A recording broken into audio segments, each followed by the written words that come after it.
السلام علیکم۔ میں آج آئی ہوں اپنے نئے ناول میرا ستمگر کے ساتھ۔ تحریر نور آصف قسط 1۔ جس نے میرا چینل سبسکرائب نہیں کیا کائنڈلی وہ سبسکرائب کر دے تاکہ میری اس ناول اور میرے چینل پہ جو بھی ناولز ہیں اس کے آنے والی تمام ایپیسوڈ کی نوٹیفیکیشن آپ کو پر وقت اور بآسانی مل سکے۔ ایک ہاتھ میں بکے پکڑے اور دوسرے ہاتھ میں سوٹ کیس کو گھسیٹتا ہوا وہ اندر داخل ہوا۔ چہرہ خوشی سے جگمگا رہا تھا اور دل بہت تیزی سے دھڑک رہا تھا۔ آج اس دشمن جاں کو دیکھے ہوئے 4 سال ہو گئے تھے۔ اندر داخل ہوتے ہی جو منظر دیکھنے کو ملا، اسے دیکھ کر اس کی آنکھیں پتھرا گئیں۔ ساتوں آسمان اس کے سر پر گرے تھے۔ بکے اس کے ہاتھ سے گر چکا تھا۔ وہ سامنے ہی کسی کی باہوں میں دلہن بنی کھڑی کیک کاٹ رہی تھی۔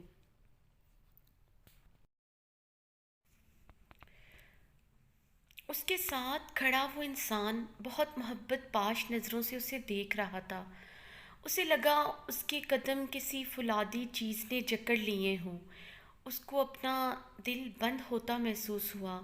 اسی اثنا میں اس دشمن جاں کی نظر اس پر پڑی تھی۔ وہ آنکھوں میں بے یقینی لیے اسے دیکھ رہی تھی۔ وہ الٹے قدموں واپس لوٹ گیا اور وہ پھولوں کا بکے اپنی بے قدری پر ماتم منانے لگا۔ کیا ہوا جان؟ تمہارا دھیان کدھر ہے؟ احان کی آواز پر امل نے چونک کر دیکھا۔ وہ پیار سے اسے دیکھتے ہوئے پوچھ رہا تھا۔ آج ہی تو اس کا نکاح ہوا تھا۔ کچھ نہیں، وہ بس۔ امل اس کی محبت لٹاتی نظروں کی تاب نہ لاتے ہوئے نظروں کو جھکا کر بولی، تم جانتی ہو نا، مجھے تمہاری توجہ کہیں اور پسند نہیں۔ میں چاہتا ہوں میں جب تمہارے پاس ہوں تو تم ساری دنیا کو بلا دو۔ یاد رکھو تو بس اس ناچیز کو۔ وہ مسکراتے ہوئے اس کی کمر پر اپنی گرفت سخت کرتا ہوا اپنا شدت بھرا لمس پورے حق سے اس کے ماتھے پر چھوڑتا ہوا بولا، امل میری بات سنو پلیز ایک دفعہ۔ وہ جو یونیورسٹی جانے کے لیے اپنی گاڑی میں بیٹھنے لگی تھی، داور کی آواز پر رکی۔ بولو، کیا کہنے آئے ہو اب؟ کیوں آئے ہو میری زندگی میں واپس؟ تم نے میرا انتظار بھی نہیں کیا امل، وہ دکھ سے بولا۔ اس کی بات سن کر وہ ایسے ہنسی جیسے کسی بچے کی معصومانہ بات پر ہنستے ہیں۔ انتظار کرتی تمہارا؟ بیچ منجدار میں مجھے چھوڑ کر چلے گئے تھے تم۔ یقین کی ڈوری تھمائی تھی تم نے جو میں تمہارا انتظار کرتی۔ امل، کیا میری محبت اتنی کمزور تھی کہ تم چند سال میرا انتظار نہ کر سکی؟ وہ کرب سے بولا۔ محبت کا تو پتہ نہیں، مگر تم بہت کمزور انسان نکلے۔ پتہ ہوتا تو کبھی تم پر یقین نہ کرتی، بلکہ تم نے میرے ہی یقین کو نہیں، پاپا کے یقین کو بھی توڑا ہے داور۔ وہ دنیا میں سب سے زیادہ تم پر یقین کرتے تھے، تم سے محبت کرتے تھے، اور تم نے کیا کیا؟ میرا اور ان کی ذات کا تماشا بنا دیا پوری دنیا کے سامنے۔ امل، میں مجبور تھا، پلیز مجھے معاف کر دو، میرے پاس واپس آ جاؤ۔ وہ مرد ہو کر رو پڑا تھا۔ کیا کہا؟ تمہارے پاس آ جاؤں؟ میرا نکاح ہو چکا ہے داور، اور میں تمہارے لیے اس انسان کو چھوڑ دوں جس نے پوری دنیا سے لڑ کر مجھے اپنایا، اور تم اپنی سو کالڈ مجبوری کی وجہ سے پوری دنیا کے سامنے میری ذات کا تماشا بنا کر چلے گئے؟ وہ بھڑکتے ہوئے لہجے میں بولی۔ امل، تم مجھ سے محبت کرتی تھی۔ داور کی اس بات پر امل کے چہرے پر استہزائیہ مسکراہٹ آئی تھی۔ مجھے بھی یہی لگتا تھا، شاید میں تم سے محبت کرتی ہوں، مگر احان کا میری زندگی میں آنے پر پتہ چلا کہ محبت کیا ہوتی ہے۔ میں تن من اور روح سے صرف احان کی ہوں۔ احان نے مجھے بتایا محبت کیا ہوتی ہے، چاہے جانے کا احساس کیا ہوتا ہے۔ مجھے لے کر وہ کبھی اپنی انا اور مجبوری کی آڑ کا بہانہ نہیں کرتا۔ میرے لیے وہ اپنی ذات کی نفی تک کر دیتا ہے۔ ہاں، میں تمہیں پسند کرتی تھی، وہ میرا بچپنا تھا، دوست تھے تم میرے۔ جب تم مجھے چھوڑ کر گئے، بہت سی راتوں میں روتی رہی۔ پاپا تو بالکل خاموش ہو گئے تھے، لوگوں کے تانوں نے انہیں توڑ کر رکھ دیا۔ چھوڑ کر تم مجھے گئے اور سوال میرے کردار پر اٹھا تھا۔ میں تو تم سے نفرت کرتی رہی ان گزرے سالوں میں، مگر آہان میری زندگی میں آئے تو میں دل ہی دل میں تمہارا شکریہ ادا کرتی تھی کہ تمہارے چھوڑنے کی وجہ سے ایک مکمل، مضبوط اور مجھ پر بھروسہ کرنے والا انسان مجھے ملا۔ میرا تم سے نفرت کا بھی رشتہ ختم ہو گیا، عمل کہتے ہوئے گاڑی میں بیٹھ کر وہاں سے چلی گئی۔ داور زمین پر بیٹھ کر اونچا اونچا رونے لگا۔ گزرے سال اس کی آنکھوں کے سامنے آئے تھے۔ عمل فراز اور مہناز بیگم کی اکلوتی اولاد تھی، جنہیں انہوں نے بہت پیار سے پالا تھا، دنیا کی ہر آسائش اسے دی تھی۔ داور کے ماں باپ بچپن میں ہی کار ایکسیڈنٹ میں فوت ہو چکے تھے۔ فراز صاحب کے لیے وہ وقت بہت کڑا تھا جب ان کے بھائی بھابھی انہیں چھوڑ کر چلے گئے۔ داور اس وقت 12 برس کا تھا اور عمل 4 برس کی۔ وہ انہیں اپنے ساتھ ہی لے آئے تھے۔ فراز صاحب نے عمل اور داور میں کبھی فرق نہیں کیا تھا، بلکہ یہ کہنا غلط نہیں ہوگا کہ داور کو وہ عمل سے بھی زیادہ چاہتے تھے، مگر مہناز بیگم کو داور ایک آنکھ نہیں بھاتا تھا۔ فراز صاحب نے داور کو پڑھایا، اس کی ہر خواہش پوری کی۔ پڑھائی کے بعد داور نے فراز صاحب کا بزنس سنبھال لیا تھا اور مہناز بیگم کے سینے پر سانپ لوٹنے لگے تھے۔ عمل اور داور کی بہت اچھی انڈرسٹینڈنگ تھی۔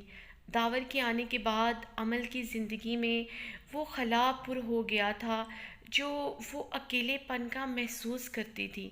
داور اس کا بہت اچھا دوست تھا اور وقت کے ساتھ ساتھ یہ دوستی پسندیدگی میں بدل چکی تھی۔ فراز صاحب نے یہ دیکھتے ہوئے داور اور عمل کا رشتہ پکا کر دیا تھا۔ ابھی عمل بہت چھوٹی تھی، عمل ابھی صرف 17 برس کی تھی اور داور 25 برس کا۔ مہناز بیگم کی مخالفت کے باوجود فراز صاحب نے ان کی منگنی اناؤنس کر دی۔ داور بہت خوش تھا، وہ عمل کو اپنی جان سے بڑھ کر چاہتا تھا۔ اگر اس نے کبھی کسی سے محبت کی تھی وہ عمل تھی۔ بچپن سے ہی عمل کو لے کر وہ بہت حساس تھا۔ داور اپنے روم میں تیار ہو رہا تھا، ابھی کچھ دیر کے بعد اس کی منگنی تھی کہ مہناز بیگم کمرے میں داخل ہوئی۔ تائی جان، آپ؟ اگر آپ کو کوئی کام تھا مجھے کہا ہوتا، میں حاضر ہو جاتا۔ داور بہت احترام سے بولا، مجھے جو تم سے کام ہے امید کرتی ہوں میری بات کی لاج رکھو گے۔ داور مہناز بیگم کی بات پر ہمتن گوش ہوا۔ جی بولے تائی جان۔ دیکھو داور، عمل ہماری اکلوتی اولاد ہے، کیا کیا سپنے نہیں دیکھے تھے، شہزادیوں جیسی ہے میری بیٹی۔ تم خود مجھے بتاؤ، کیا تم اس کے لائق ہو؟ بچپن سے تم ہمارے ٹکڑوں پر پلتے آئے ہو، تمہارا اپنا کیا ہے؟ ابھی بھی تم اپنی پہچان بناتے، اپنا کاروبار کرتے، تم اس کاروبار پر قبضہ جما کر بیٹھے ہو جس پر عمل کا حق ہے۔ داور مہناز بیگم کی باتوں پر حیران ہو رہا تھا، اتنی کڑواہٹ تھی ان کے دل میں اس کے لیے۔ میں تمہارے آگے ہاتھ جوڑتی ہوں، یہ منگنی نہ کرو، پہلے اپنے آپ کو اس قابل بناؤ، پھر میں خود عمل کو تمہارے ہاتھوں سونپوں گی۔ ایک ہی میری بیٹی ہے، اس کے مستقبل کے ساتھ مت کھیلو۔ تائی جان، یہ آپ کیا کہہ رہی ہیں؟ آج ہماری منگنی ہے، باہر پورا خاندان جمع ہے۔ داور پریشانی کے عالم میں بولا۔ تم تو بہت چالاک نکلے داور، تم عمل کے ساتھ منگنی اس لیے کر رہے ہو تاکہ تمہیں یہ گھر، جائیداد اور چلا چلایا بزنس مل جائے۔ مہناز بیگم نخوت برے انداز میں بولی۔ تائی جان بس، میں آپ کی عزت کرتا ہوں، اس کا یہ مطلب نہیں آپ میری محبت کی توہین کریں۔ توہین ان کی جاتی ہے جن کی کوئی عزت ہو، دوسروں کا نوالا کھانے والوں کی عزت نہیں کی جاتی۔ جوتے مارے جاتے ہیں ان کے سر پر۔ اگر تمہارے اندر ذرا سی بھی غیرت ہے تو کچھ بن کر دکھاؤ، پھر آنا میرے سامنے، میں خود عمل کا رشتہ تمہارے ساتھ کروں گی۔ مگر نہیں، تم میں اتنی غیرت ہی نہیں۔ تمہیں بیٹھ کر دوسروں کے نوالے کھانے کی عادت ہو چکی ہے۔ مہناز بیگم تو چلی گئی، مگر داور کو لگا جیسے کسی نے پگھلا ہوا سیسا اس کے کانوں میں ڈال دیا ہو۔ بے غیرت، دوسروں کا نوالا کھانے والا، یہ الفاظ داور کے کانوں میں گونج رہے تھے۔ اس نے پورا کمرہ الٹ پلٹ کر دیا۔ ٹھیک ہے تائی جان، اگر آپ یہ چاہتی ہیں کہ میں کچھ بن کر آؤں تو میں اپنے دم پر کچھ بن کر آؤں گا اب عمل کے سامنے۔ داور اس رات خاموشی سے سب کو بنا بتائے وہاں سے چل دیا۔ عمل داور کے جانے پر ٹوٹ گئی تھی۔ داور کی جدائی سے زیادہ اپنا بھروسہ ٹوٹنے کا دکھ تھا۔ لوگ اس کے کردار پر انگلیاں اٹھانے لگے تھے۔ کتنے ہی خاندان کے لوگوں کے منہ سے سنا تھا، کوئی تو بات ہوگی جو یوں داور بھاگ گیا۔ کئیوں نے یہ تک کہہ دیا، لگتا ہے داور کا دل بھر گیا ہوگا۔ آخر ایک ساتھ رہتے تھے، بہکنے میں کون سا ٹائم لگتا ہے۔ ان باتوں نے عمل کو توڑ کر رکھ دیا تھا۔ فراز صاحب بالکل خاموش ہو گئے تھے، لیکن انہوں نے خود کو سنبھالا اور عمل کو اس فیس سے نکالا۔ وہ گزرے وقت کے ساتھ داور سے نفرت کرنے لگی تھی۔ پھر اس کی زندگی میں آہان ملک داخل ہو۔ ہانیہ، مجھے آفس سے لیٹ ہو رہا ہے اور تم کیا آئے روز ضد کرنے لگ جاتی ہو کہ میں تمہیں یونیورسٹی چھوڑ کر آؤں۔ احان ہانیہ کو دیکھتا ہوا چڑھ کر بولا، جو جینز شرٹ پہنے، بال ڈائی کیے، فل تیار ہوئی اس کے ساتھ گاڑی میں بیٹھی تھی۔ کیونکہ میں چاہتی ہوں پوری یونیورسٹی دیکھے، یہ ہینڈسم بندہ میرا ہے، صرف میرا ہے۔ وہ اپنے بال جھٹکتے ہوئے ایک ادا سے بولی۔ احان نے ماتھے پر شکنیں ڈال کر بیزاری سے اسے دیکھا۔ ابھی منگنی ہوئی ہے، شادی میں بہت ٹائم ہے۔ احان نے اسے باور کروایا۔ تو کیا ہوا، منگنی ہو گئی ہے تو شادی بھی ہو جائے گی۔ ہانیہ احان ملک کے ماموں کی بیٹی تھی۔ یہ رشتہ ہانیہ کی ضد پر احان سے ہوا تھا۔ احان اپنی ماں نتاشا سے بہت پیار کرتا تھا اور نتاشا اپنے بھائی پر جان دیتی تھی۔ اپنی ماں کی خاطر احان ملک نے یہ منگنی کی تھی، ورنہ ہانیہ اسے ایک آنکھ نہیں بھاتی تھی۔ لیکن تمہارے دکھاوے کی وجہ سے میرے آفس کا بہت نقصان ہوتا ہے۔ احان کی بات پر ہانیہ کہکا لگا کر ہنسی تھی۔ او کمن احان، اس سے تمہیں کیا فرق پڑتا ہے؟ اتنے بڑے بزنس مین کے منہ سے یہ چیپ باتیں اچھی نہیں لگتی۔ احان ہانیہ کی بات پر لب بھینچ کر خاموشی سے ڈرائیو کرنے لگا۔ احان نے اسے یونیورسٹی گیٹ پر ڈراپ کیا تھا، مگر ہانیہ ویسے ہی بیٹھی تھی۔ اترو اب، وہ بیزاری سے گھڑی دیکھتے ہوئے بولا۔ احان پلیز، وہ دیکھو میری فرینڈز کھڑی ہیں، پلیز باہر نکل کر ان سے مل تو لو، وہ تم سے ملنے کو بے تاب ہیں۔ پلیز، میں چاہتی ہوں پورے ڈپارٹمنٹ کو پتہ چلے تمہاری اور میری منگنی ہو چکی ہے۔ وہ شوق تو تم واٹس ایپ پر سٹیٹس لگا کر پورا کر چکی ہو اور فیس بک پر بھی اناؤنس کر چکی ہو بما میری تصویر کے۔ احان اسے غصے سے گھورتا ہوا ایک ایک لفظ چباتا ہوا بولا۔ پلیز احان، صرف ایک دفعہ مل لو، پھر آئندہ سے کبھی نہیں کہوں گی۔ وہ ہانیہ کی بات پر بیزاری سے گاڑی سے اترا۔ وہ جانتا تھا ہانیہ ایسے نہیں مانے گی۔ ہانیہ کی فرینڈز بھی بالکل اسی کی طرح پاگل اور بیہودہ ہیں۔ احان بڑبڑاتا ہوا اپنی گاڑی کی طرف واپس آ رہا تھا۔ اس نے ایک نظر آسمان کو دیکھا جو برسنے کو بے تاب تھا۔ ٹھنڈی ہوا بہت زوروں سے چل رہی تھی۔ وہ جلدی جلدی قدم اٹھانے لگا کہ اس کا کسی سے ٹکراؤ ہوا۔ اس سے پہلے وہ گرتی، احان نے اسے تھام لیا تھا۔ عمل تیزی سے ڈپارٹمنٹ پہنچنا چاہتی تھی۔ اس نے اپنی گاڑی لاک کی اور تقریباً بھاگتے ہوئے وہ اپنے ڈپارٹمنٹ جا رہی تھی کہ راستے میں اس کا پیر کسی پتھر سے لگا تھا۔ اس سے پہلے وہ گرتی، وہ شخص اسے تھام چکا تھا۔ عمل کے تمام نوٹس گر چکے تھے، گیلے بالوں سے کلپ گر چکا تھا۔ احان نے دلچسپی سے اس لڑکی کو دیکھا جو اس کی باہوں میں کھڑی اپنی خوبصورت نیلی آنکھوں سے اسے گھور رہی تھی۔ سنہری بال اس کے ہوا میں لہرا رہے تھے۔ احان نے بہت دلچسپی سے اسے دیکھا۔ وائٹ جینس کے اوپر فروزی لانگ شرٹ پہنے، بڑا سا دوپٹہ گلے میں ڈالے، وہ اہان کو بہت خوبصورت لگی۔ اہان کے دل نے بیٹ مس کی تھی۔ شکریہ، آپ نے مجھے تھاما، مجھے گرنے سے بچایا، مگر اب مجھے گھورنا بند کر کے چھوڑ سکتے ہیں؟